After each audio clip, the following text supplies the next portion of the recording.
نماز فجر کی 2 سنتوں کے بعد یہ سورت پڑھ کر اللہ کے سپرد کر دو۔ جو بھی یہ سورت پڑھتا ہے اس کا ہر کام اللہ کے ذمہ ہو جاتا ہے۔ بسم اللہ الرحمن الرحیم۔ السلام علیکم پیارے ناظرین۔ جو شخص نماز فجر کی 2 سنتوں کے بعد یہ سورت پڑھتا ہے، فرشتے اسے گھیر لیتے ہیں۔ قرآن مجید کی سب سے پرسکون اور آنکھیں روشن کر دینے والی یہ سورت آپ کو اللہ کے قریب کر دیتی ہے۔ یہ سورت غریبوں کو امیر، بیماروں کو صحت مند اور حاجت مندوں کی حاجت کو پورا کرتی ہے۔ یہ سورت پڑھنے والے سے اللہ تعالیٰ خوش ہوتا ہے۔ اگر کوئی صبح نماز فجر کی سنتے پڑھے تو فرشتے دن بھر اس کی حفاظت کریں گے، اور اگر رات کو پڑھے تو فرشتے ساری رات اس کی حفاظت کریں گے۔ یہ خاندان میں اتفاق کو برقرار رکھنے اور کسی بھی قسم کے تنازعات کو دور رکھنے میں مدد کرتی ہے۔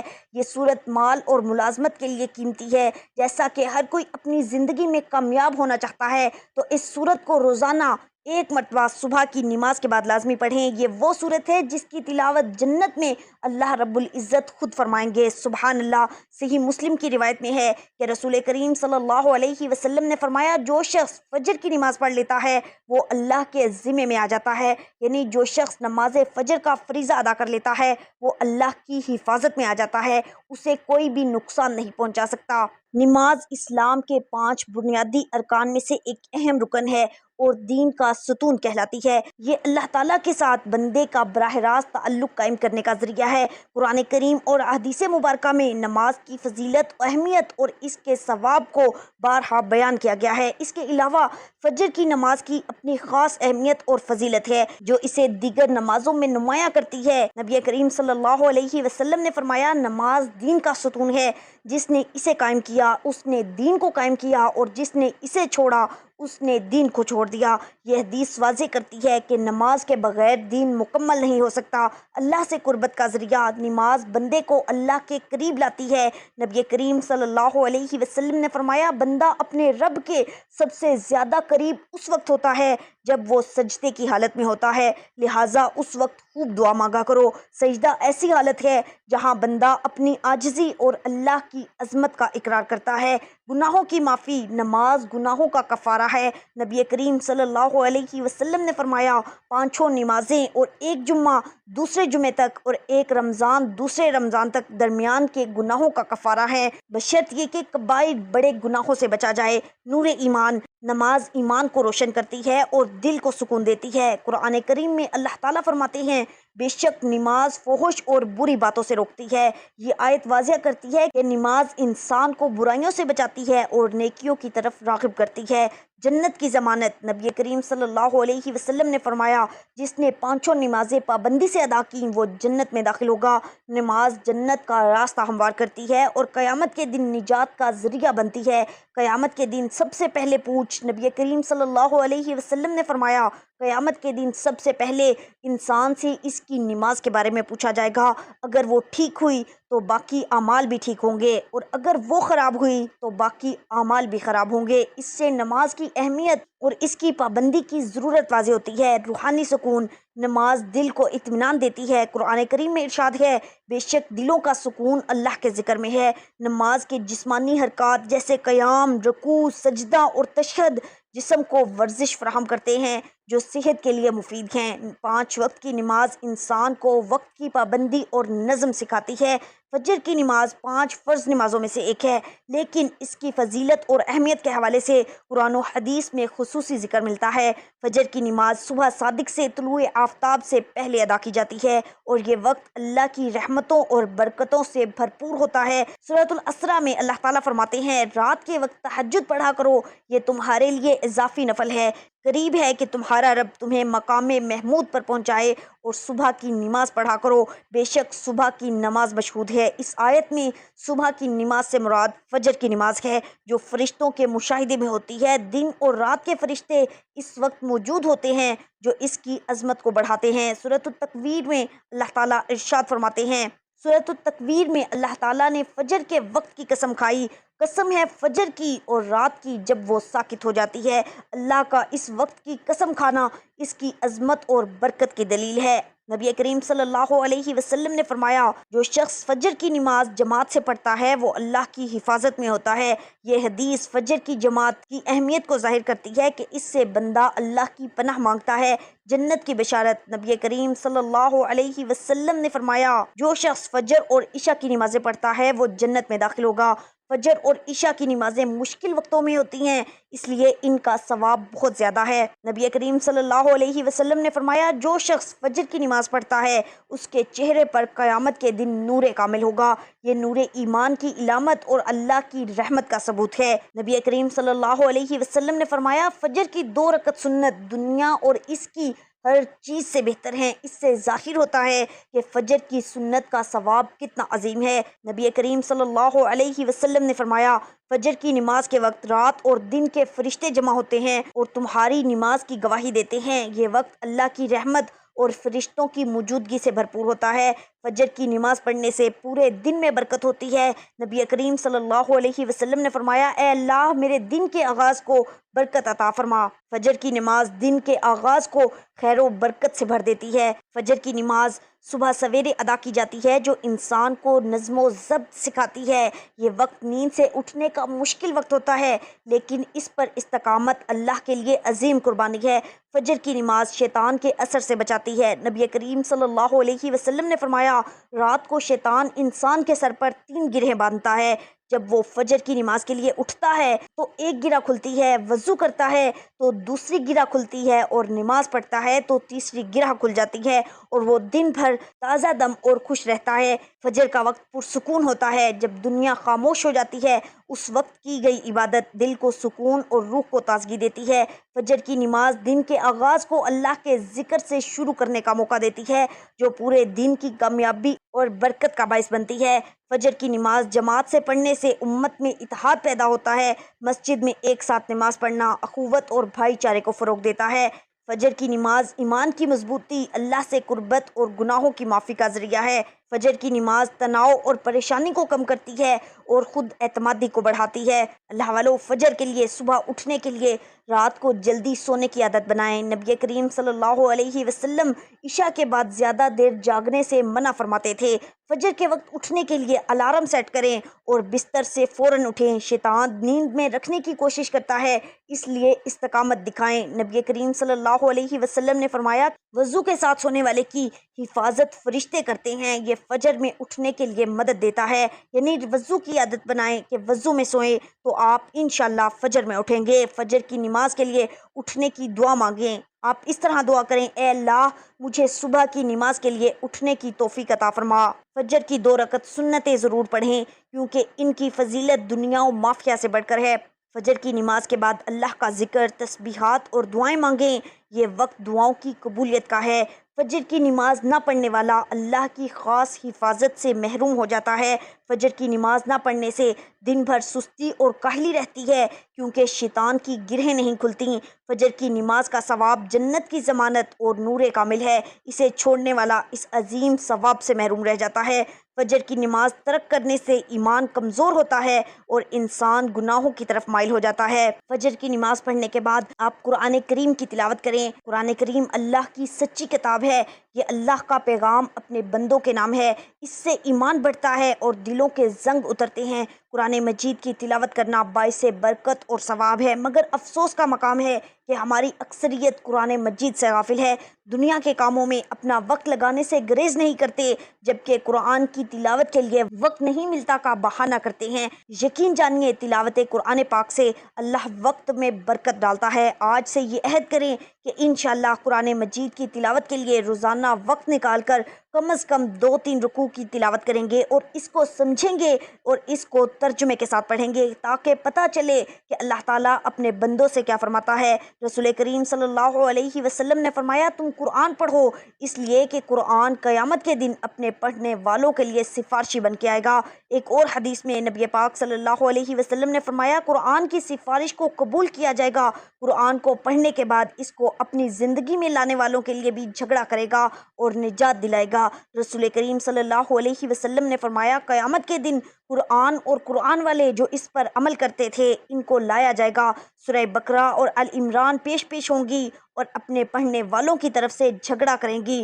قرآن کو جو لوگ مضبوطی سے تھام لیتے ہیں تو اللہ تعالیٰ ان کو بلند کر دیتا ہے، وہ دنیا میں بھی عزت حاصل کرتے ہیں اور آخرت میں بھی جنت میں ان کا داخلہ ہوگا انشاءاللہ۔ نبی کریم صلی اللہ علیہ وسلم نے فرمایا اللہ تعالیٰ اس کتاب قرآن مجید کی وجہ سے بہت سے لوگوں کو سر بلند فرمائے گا اور دوسروں کو ذلیل کرے گا۔ قرآن مجید کی تلاوت کرنے سے ہر حرف کے بدلے میں 10 نیکیاں ملتی ہیں۔ قیامت کے روز انسان ایک ایک نیکی کے لیے مارا پھرے گا، لہٰذا نیکیوں کے حصول کے لیے تلاوت قرآن پاک کو معمول بنانا چاہیے۔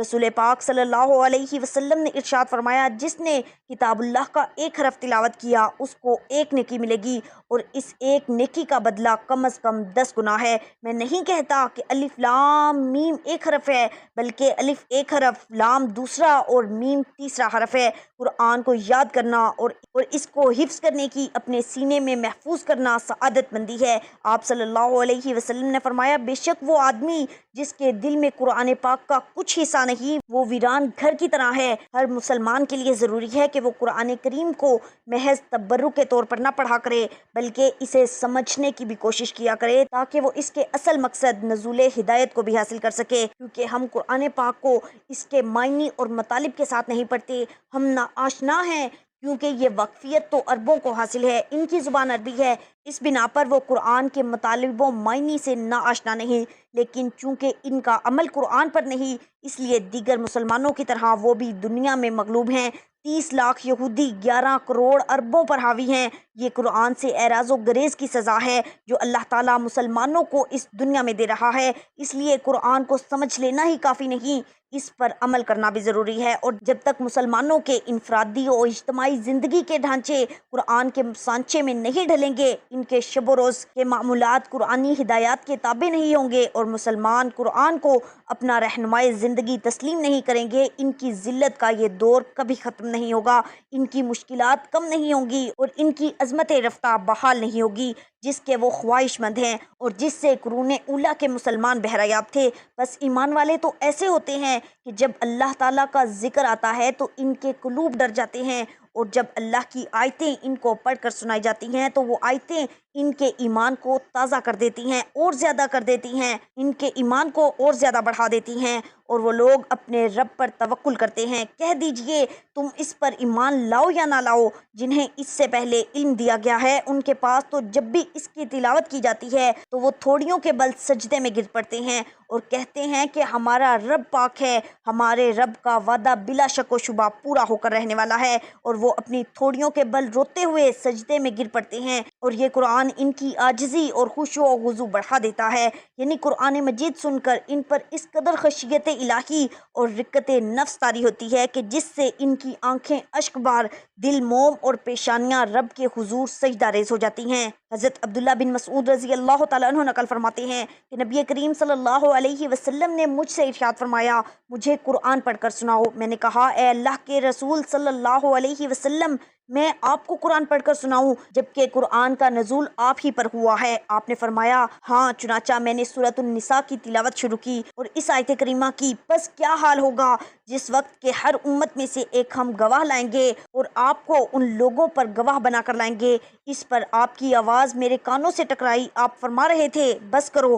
میں نے مڑ کر دیکھا، آپ کی دونوں مبارک آنکھوں سے مبارک آنسو بہ رہے تھے۔ حضرت عائشہ صدیقہ رضی اللہ تعالیٰ عنہ کی حدیث میں ہے آپ صلی اللہ علیہ وسلم نے فرمایا جو شخص قرآن میں ماہر ہے وہ معزز فرشتوں کے ساتھ ہوگا، اور جو شخص قرآن اٹک اٹک کر بامشقت پڑھتا ہے اس کے لیے دوہرا اجر ہے۔ ایسے لوگوں کا مقام دنیا اور آخرت دونوں جگہ میں اعلیٰ و ارفع ہوگا، جیسا کہ حضرت نافع بن عبد الحارث کے اس واقعے سے پتہ چلتا ہے جو ان کے امیر المؤمنین حضرت عمر بن خطاب رضی اللہ تعالیٰ عنہ کے درمیان پیش آیا۔ واقعہ یہ ہے حضرت نے جو کہ مکے کے والی تھے، مکہ سے باہر جاتے ہوئے اپنا نائب انہوں نے ایک غلام کو بنایا۔ جب حضرت عمر رضی اللہ تعالیٰ عنہ نے اس کی وجہ دریافت کی تو انہوں نے فرمایا وہ قرآن اور فرائض کا عامل ہے۔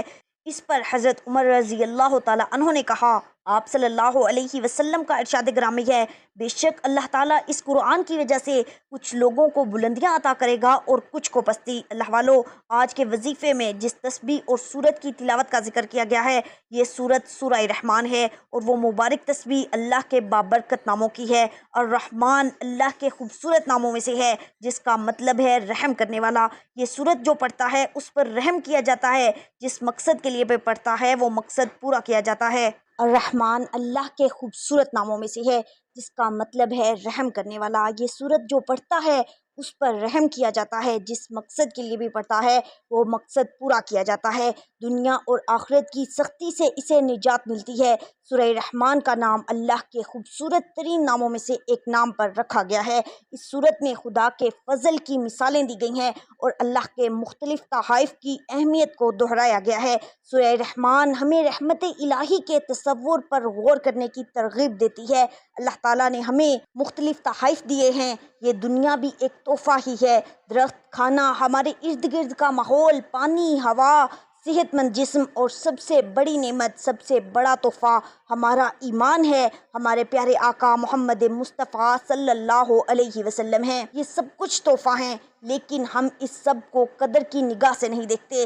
لیکن ہر طرح کے تحفے کی اہمیت ہوتی ہے، اور سورہ رحمان ہمیں یاد رکھنے میں مدد دیتی ہے کہ اس طرح کے تمام خدائی احسانات ایسی چیز نہیں کہ جس سے ہمیں غفلت برتنی چاہیے۔ یہ آیت دہرانے سے یہ تمہارے رب کی نعمتیں ہیں جنہیں تم جھٹلاتے ہو، یہ سورت ہمیں بتاتی ہے کہ ہم اپنے رب کی کسی نعمت کا انکار نہ کریں۔ اس وقت کے مطابق کافر مسلسل اور مکروہ طور پر حق کا انکار کر رہے تھے اور مسلمانوں پر کھلے عام تشدد کر رہے تھے۔ تم اپنے رب کی کون کون سی نعمت کو جھٹلاؤ گے؟ در حقیقت جھٹلانے والوں کے لیے ایک مستقل نصیحت تھی، جو غرور اور ناشکری میں اندھے تھے اور مسلمانوں پر بغیر کسی اشتعال کے حملہ کرتے اور قتل کر دیتے تھے۔ سورہ رحمان اللہ کی رحمتوں کی لامحدود فہرست کو خوبصورتی کے ساتھ پیش کرتی ہے۔ یہ دل کو چھو لیتی ہے، سچے ایمان والوں کی آنکھوں میں آنسو لاتی ہے۔ انسانوں میں حق کو نظر انداز کرنے کی کمزوری ہے۔ ہم جانتے ہیں کہ ہر چیز فانی ہے، اس کے باوجود ہم دنیاوی دولت اور آسائشوں کے حصول میں دیوانہ ہیں۔ اللہ والو، ہمیں اس بات کا علم ہونا چاہیے کہ اس زندگی میں ہمارے پاس جو بھی ہے وہ مستقل نہیں۔ ہمارے خاندان اور دوست ہمیں چھوڑ سکتے ہیں، اچھی صحت میں کمی آ سکتی ہے، ہماری دولت بھی ختم ہو سکتی ہے، پھر بھی ہم مغرور اور متکبر رہتے ہیں۔ سورہ رحمان بار بار ہمیں اللہ کا شکر ادا کرنے کی یاد دلاتی ہے، کیونکہ ہمارے پاس جو کچھ بھی ہے وہ ہمارے لیے اللہ تعالیٰ کا تحفہ ہے۔ ہمیں چاہیے کہ ہم دنیا کے لیے کام کریں اور نیک اعمال میں مشغول ہوں اور اللہ ہی کو راضی کرنے کی کوشش کریں۔ ہمیں معلوم ہونا چاہیے کہ مسلمان ہونے کی حیثیت سے سورہ رحمان کو دل سے سیکھنا امن و سکون کا باعث ثابت ہو سکتا ہے۔ سورہ رحمان کو دل سے پڑھنا امن اور سکون کا باعث ثابت ہو سکتا ہے۔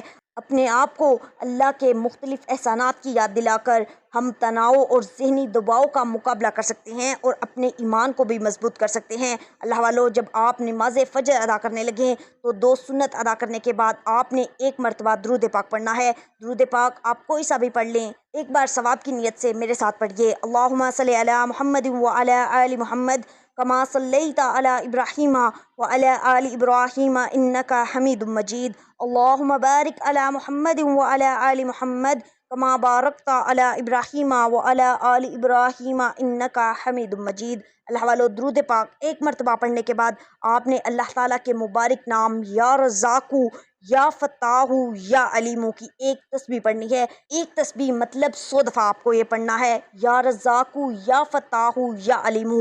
یہ تسبیح پڑھنے کے بعد آپ نے پھر 1 مرتبہ درود پاک پڑھنا ہے اور پھر نماز فجر کے فرض ادا کرنے ہیں۔ آپ نماز فجر مکمل کر لیں تو اس کے بعد آپ نے 1 مرتبہ سورہ رحمان کی تلاوت کرنی ہے، اور اگر آپ کے پاس ٹائم زیادہ ہے تو آپ 2 سنت کے بعد سورہ رحمان کی تلاوت کریں، ورنہ آپ 2 فرض ادا کرنے کے بعد سورہ رحمان کی تلاوت کر سکتے ہیں۔ آخر میں آپ نے اللہ تعالیٰ سے دعا مانگنی ہے۔